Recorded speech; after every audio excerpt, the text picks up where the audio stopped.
প্রধানমন্ত্রী শেখ হাসিনা এবং নরেন্দ্র মোদী আগামী শনিবার দিল্লিতে শীর্ষ বৈঠকে বসতে যাচ্ছেন। বাংলাদেশ ও ভারত নতুন সরকার গঠনের পর শীর্ষ বৈঠক হতে যাচ্ছে। দুই নিকট প্রতিবেশী সম্পর্ক তারা ভবিষ্যতে কোথায় নিয়ে যেতে চান তার দিক নির্দেশনা থাকবে বৈঠকে। এ বৈঠকে অর্থনৈতিক সহযোগিতা, যোগাযোগ বা সংযুক্তি ও জ্বালানির বিষয়গুলো গুরুত্ব পেতে পারে।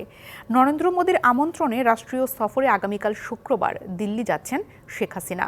2 সপ্তাহের মধ্যে প্রধানমন্ত্রী শেখ হাসিনা দ্বিতীয়বারের মতো ভারত সফরে যাচ্ছেন, যদিও আগের সফরটি ছিল মোদির শপথ অনুষ্ঠানে যোগদান। শনিবার দিল্লির হায়দ্রাবাদ হাউসে 2 শীর্ষ নেতার একান্ত বৈঠক হবে। বৈঠকের পর অন্তত 14টি চুক্তি ও MOU সইয়ের প্রস্তুতি চলছে। সব মিলিয়ে 10টির বেশি চুক্তি ও MOU সই হতে পারে। এর মধ্যে অন্তত 4টির মেয়াদ শেষে নবায়ন হওয়ার কথা।